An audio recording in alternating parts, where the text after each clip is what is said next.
Bonjour, chers auditeurs, et bienvenue à ce temps de lecture des Saintes Écritures pour ouvrir votre journée. Que de mieux que d'ouvrir la parole de Dieu pour commencer notre journée et nous diriger dans une réflexion divine. On est dans Matthieu, chapitre 12, et je vous lis les versets 1 à 8. En ce temps-là, Jésus passait un jour de sabbat. Et déjà, on a un avertissement en disant un jour de sabbat, qu'il va certainement y avoir un discours, une discussion à saveur religieuse à travers les champs de blé. Et ses disciples eurent faim. Ils se mirent à arracher des épis, à les manger.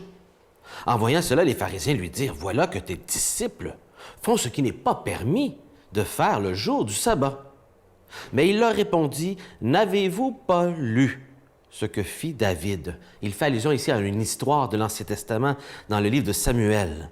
« Ce que fit David quand il eut faim, ainsi que ses compagnons. Il entra dans la maison de Dieu, ils mangèrent du pain de l'offrande. Or, cela n'était pas permis, ni à lui ni à ses compagnons, mais aux prêtres seulement. Ou bien encore, n'avez-vous pas lu dans la loi que le jour du sabbat, les prêtres dans le temple manquent en repos du sabbat sans commettre aucune faute, parce qu'ils sont à l'œuvre le jour du sabbat. Ils travaillent et pourtant ils ne manquent pas. Or, je vous le dis, il y a ici plus que le temple, faisant allusion à lui-même. Il y a plus important encore que le temple qu'il y avait à cette époque. Si vous aviez compris ce que veut dire ces paroles, c'est la miséricorde que je désire et non les sacrifices. Vous n'aurez pas condamné ceux qui ont commis aucune faute, car le Fils de l'homme est maître du sabbat. Bien, j'ai déjà regardé ce texte il y a déjà 2 ans avec vous, dans le texte parallèle de Marc, excusez-moi. Dans Matthieu, il s'adresse à une foule juive, et évidemment, le sujet du sabbat est hyper important, et Jésus va donner une réponse un peu plus complète dans l'évangile de Matthieu que dans celle de Marc pour ce public juif, ce public religieux. Et en ce sens, je crois que c'est un texte qui s'adresse bien à nous qui avons, comme Québécois, un arrière-plan religieux. Oui, ça s'est laïcisé dans les dernières décennies et ça s'est ralenti, mais tout de même un peuple religieux. Et vous savez, à cette époque, il y avait eu beaucoup de commandements ajoutés à la loi. Ce que les Juifs, ici, ce que les disciples faisaient, était permis par la loi, mais les règles qui s'étaient ajoutées par les rabbins, qui avaient ajouté des lois pour expliquer quel était le travail et qu'est-ce qui n'était pas du travail le jour du sabbat, avaient rendu la vie très lourde pour ces gens religieux. Et ils étaient en à accuser des hommes qui finalement obéissaient à la loi, mais n'obéissaient pas aux commandements ajoutés par la loi religieuse de l'époque.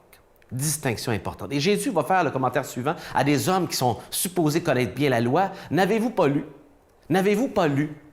N'avez-vous pas lu ce verset de la Bible? » Et il va citer ici un verset des prophètes dans le livre d'Osée, chapitre 6, verset 6. Vous pourrez le voir vous-même. Mais ce que je remarque ici, c'est que le Seigneur Jésus répond à l'excès religieuse, répond au légalisme des règles qu'on s'ajoute pour espérer faire plaisir à Dieu et gagner le ciel, ce qui était une mauvaise conception. Jésus vient réparer ces mauvaises compréhensions dans Matthieu par les Écritures. Les Écritures sont l'outil de Jésus pour corriger les méconceptions religieuses, les excès religieux, les incompréhensions. Connaissez-vous la Bible? Lisez-vous la Bible? Jésus prend la Bible, la parole de Dieu que je viens de lire ce matin, la loi dans l'Ancien Testament, pour corriger. Et n'est-ce pas ce que Dieu veut faire avec nous? Corriger nos impressions, corriger nos mauvaises compréhensions religieuses, corriger ce qu'on pense être bien de ce qui est mal, qui est parfois confus dans notre société. Quel est notre repère? Le repère, Jésus le dit bien, n'avez-vous pas lu? C'est la Bible. La Bible est notre guide, la parole de Dieu, encore pertinente pour ce siècle-ci, 2000 ans après la venue de Jésus. La parole est la clé pour corriger nos mauvaises compréhensions et s'assurer qu'on est dans la vérité, d'être dirigé par une autorité. Et Jésus va dire ici une déclaration très forte, qu'il est le maître, qu'il est le Seigneur du sabbat. Donc, ce n'est pas lui qui doit être régi par le sabbat. C'est lui qui régit le sabbat. Il est maître de pouvoir changer les choses. Et il dit, ce qui est important, vous l'avez manqué, c'est-à-dire de faire miséricorde, plutôt que de mettre tout l'accent religieux extérieur. Et ça m'amène en concluant notre méditation aujourd'hui dans le livre d'Hébreux, le chapitre 4, verset 16, qui dit ceci, l'auteur des Hébreux nous dit, « À cause de tout cela, Approchons-nous donc avec assurance du trône de la grâce, afin d'obtenir miséricorde, c'est-à-dire d'obtenir une faveur de Dieu sans mérite de notre part, et trouver grâce pour être secouru dans nos besoins.